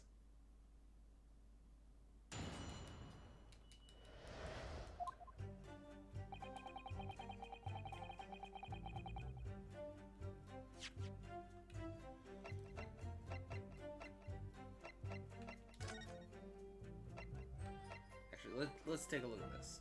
At some of the evidence that we have, you know, see what information we can victim. This is the omnibus murder. Victim found deceased on the last scheduled omnibus of the day after a stab wound to the abdomen. Details of the Mason Milverton, male, occupation brickmaker, domicile East End of London. Trial summary: defendant Magnus Gilded, prosecution attorney Lord Barrack van Zeeks, defense attorney Raisuke Naruhodo. Conviction was assured with 3 eyewitness testimonies. However, a surprise fourth witness's testimony resulted in acquittal due to insufficient evidence.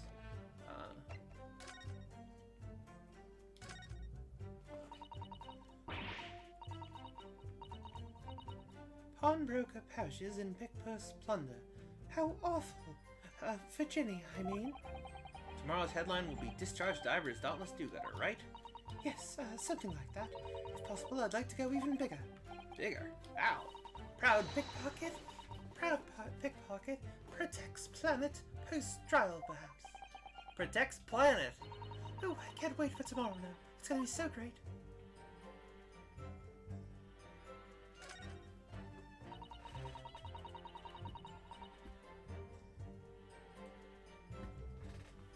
There's a sensational story lower down the front page as well. Look, Ministry Mall Classified secrets may have been leaked overseas from Ministry of Justice. For a 10-year-old, Ira certainly has her finger on the pulse of world news. It's about secret communications between Great Britain and its allies. Apparently, they're being intercepted by hostile nations. Communications are being intercepted. But how would somebody be doing that? That's the question, isn't it? I've come up with 3 different possible methods so far.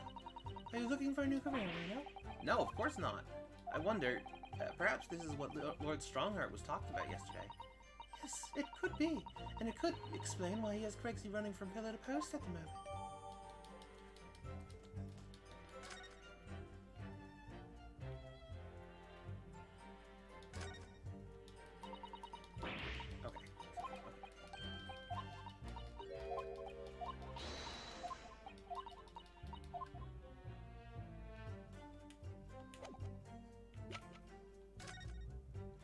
Okay, autopsy report, details of victim, name Pop Windabank, male, occupation pawnbroker on Baker Street, time of death 16 April 1 to 1:30 a.m. Reporting party,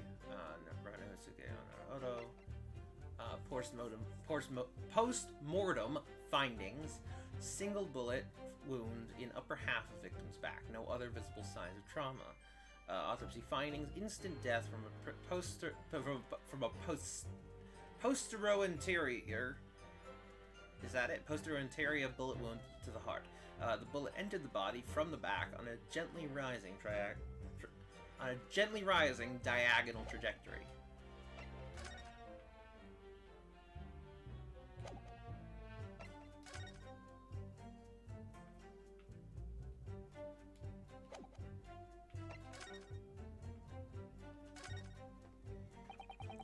This is Mr. Windabank's gun.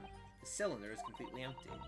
Mr. Windabank always used to keep this gun to hand on his shop counter.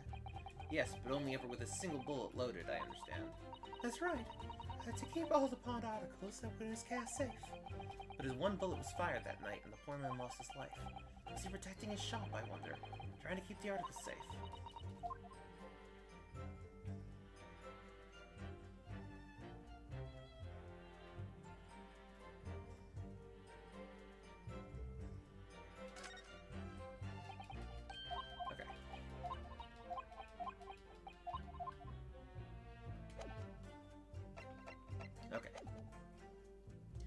We was walking down Baker Street in small hours, and the gas. Oh wait, oh yeah, no, sorry, I need to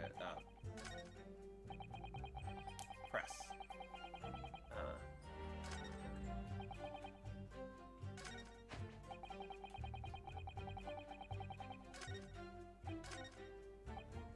Hold it! The front door of Windabank's was ajar, you say. What time of night was this? It must have been about 1, right, Ringo? Oh yeah, oh, I'd say so. Right, Sulky? How would I know? The place would have been shut at 1 in the morning, just like every other shop in town. Well, it was pitch black inside, it's true. Ain't that right, Ringo? Well, I'm not so sure, Nash. I seem to remember a little light. Hey, Cole! It's good to see ya! Been a while. I'm not so sure, Nash. I seem to remember a little light burning inside. What about you, Sulky, me old bucker? Leave me alone. Definitely was a small lamp burning inside. That's what alerted us to the situation in the first place. And when these gentlemen ventured into the open establishment, the accused, Miss Gina Lestrade, already had the muzzle of her gun trained on the unfortunate victim. Objection! That is pure conjecture. Ha! Perhaps. But it changes nothing. These brothers inadvertently wandered into the middle of a cold-blooded murder, simply because they found the door of the victim's establishment open and ventured inside. Right, that's what happened. Hold it! What are you trying to suggest? That you had to go in? Well, God moves in mysterious ways, don't they, Ringo? Oh, they do, Nash, they do. Must have been some sort of providence, I reckon. God's will often presents itself as the whim of thieves, does it? It wouldn't work no whim of potential that. It weren't nice, it weren't, like we said at the time. You don't just find doors open in the middle of the night like that. No, there's no two ways about it. It was a sight how long our brother was in sight. They're not very good liars, are they? Well, you can't deny it. I didn't let us do a bloke who looks just like our bruv. I said, cut it out. Those chips are getting a chopping today. Hold it! A gunshot, you say? Just the one. You sure about that? Yep, just the one, Governor. I can swear to that. It was nice, it was. Ain't that right, bro? The firearm used belonged to the victim himself. Yes, and the Wink always used to leave his gun lying around on the counter. Right, I remember. When we examined it, we found the revolver was completely out of rounds. That makes sense. Mr. Winterbank always used to say he only ever kept a single bullet loaded. That's true. I remember him saying that as well. So we can say with considerable certainty that only a single round was discharged from the firearm used as the murder weapon. Yes, my lord, we can. And I should remind the court that the firearm in question was discovered in the hand of the accused. Wonderful.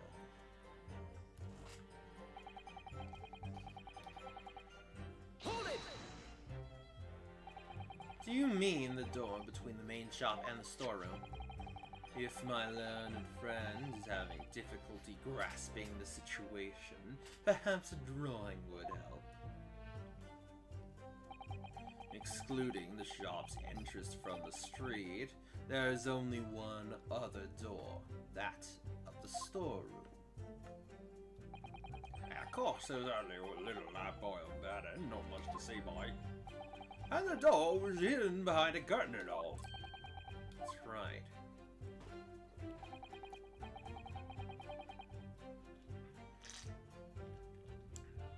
When we arrived, the door was mostly obscured by the curtain. Tell me, why exactly did you try to open that door? Any normal petty thief would run at the sound of a gunshot, I should think.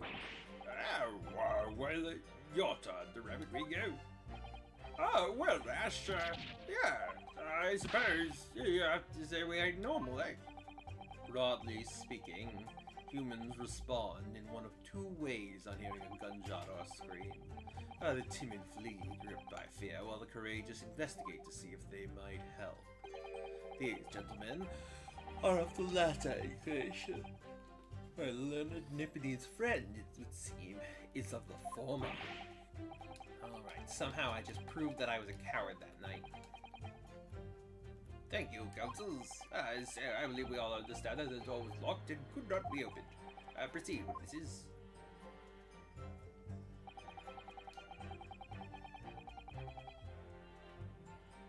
Hold it! You didn't do or take anything. Is that your story? Well, it was bedlam as soon as, what is it? There was not, it was. I didn't even have time to pull me dukes out of my loose lockers. Lucy locks. I didn't have time to pull me dukes out my Lucy lockers. So, with no time to take your hands out of your pockets, you just left nice and quietly, you say. That's right, Captain. No, we ain't more than violence. Peace-loving nibblers we are, not bludgers. We are, Ash, we are. Never even pulled me dukes out of my loose lockets. So, you clearly like us to believe. Come again. As you fled from the pawnbrokers that night, did you not run into anyone else? And did you not fire a gun at that person? Saints alive, they fired a gun, you say? Ah! Blimey, Gunner. You ain't telling us it was you in the doorway. It was. Why, bleeding Nora. Didn't you mention that before? You were armed with a gun. As you fled the scene, you fired that gun at London's greatest detective, Herlock Sholmes. They shot the great Mr. Sholmes? I did hear that, actually. There was a rumor he'd been rushed to hospital. The great Sholmes, let's be on the bell. Hey, Deej! On the night in question, this pair was arrested by the police within minutes of the discovery of the crime scene. Deej, I'm only actually gonna be streaming for like another 5 minutes or so, but I'm really happy that you're here. Hopefully you could still have some fun listening to me voice everything and everyone. Yeah, so the Super Mario Brothers, they're not the Super Mario Brothers, they're a couple of thieves, who are supposed to have Cockney accents, and I'm not doing a very good job with that, but I've given them a voice, and I guess I'm sticking with it. It works, I guess. This pair were arrested by the police within minutes of the discovery of the crime scene. Their suspicious countenance rapidly gave them away. Thanks, Deej. That means a lot. I really appreciate that you made the effort to come by. And when searched, a firearm was indeed found in their possession. Furthermore, the barrel shows signs of a shot having been fired from it. The prosecution invites his lordship to examine the firearm recovered from these brothers. Yes, indeed. Remnants of powder around the muzzle, as you say, Counsel. The court will hold this weapon as evidence.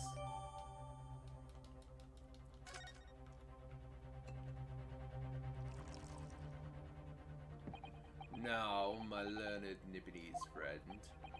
Yes? Here's to you successfully presenting the evidence. For yes, there are the telltale signs of spent powder on this gun, and a single bullet missing from the cylinder. But the prosecution demands evidence that was fired at the scene of the crime under scrutiny in this trial. Objection! Well, I don't need evidence, because I was there. Objection! However, the rest of us in this courtroom were not. If the defense fails to provide evidence in support of its rash claim, we shall have no choice but to toast your incompetence and move on. Evidence that these two fired that gun before they left Winterbanks that night. The court demands that all claims are affirmed with clear proof. What evidence shows that these witnesses unloaded a firearm and the pawnbrokers shot that night?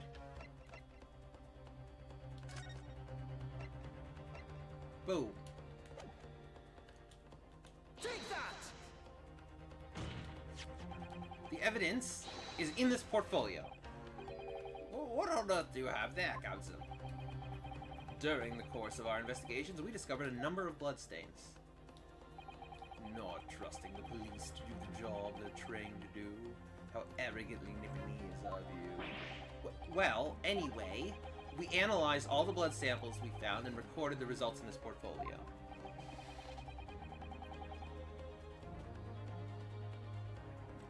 Nah, he doesn't need glasses, he's just very intense. And you claim to have the evidence the court is demanding therein? Yes, my lord. No more dallying then, counsel. Present the pertinent evidence at once. What do you have in your portfolio that proves these witnesses unloaded a firearm at the scene?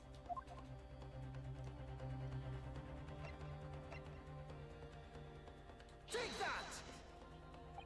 What is that? Explain. It's a photographic print taken at Winterbank's pawnbrokery on the day of the incident. From the scene of the crime, is it? Is that a bullet hole? And if my eyes do not deceive me, it appears the bullet is still lodged there. Yes, as your lordship noticed, the bullet pierced Mr. Winterbank's calendar. The date shown being the 16th of April, the the very day of the pawnbroker's death.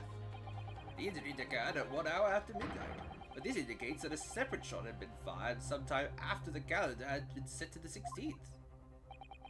That's right, and while it isn't irrefutable, the defense believes that this is credible evidence that the witnesses did fire a round from their gun in the pawnbroker's last night. I figure that's as good as a place to stop as any. That is as good as a place to stop as any. As good a place. I don't know. I haven't. There have been several times today that I just didn't quite land the words right. But anyways, yeah, I figured that was like a good, you know, strong statement to end on. Wonder if there's anyone screaming. Not really. No one I know, at least. I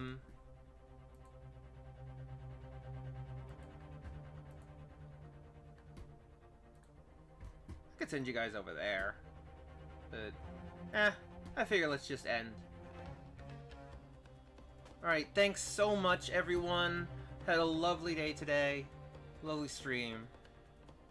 And I will see you guys on Saturday.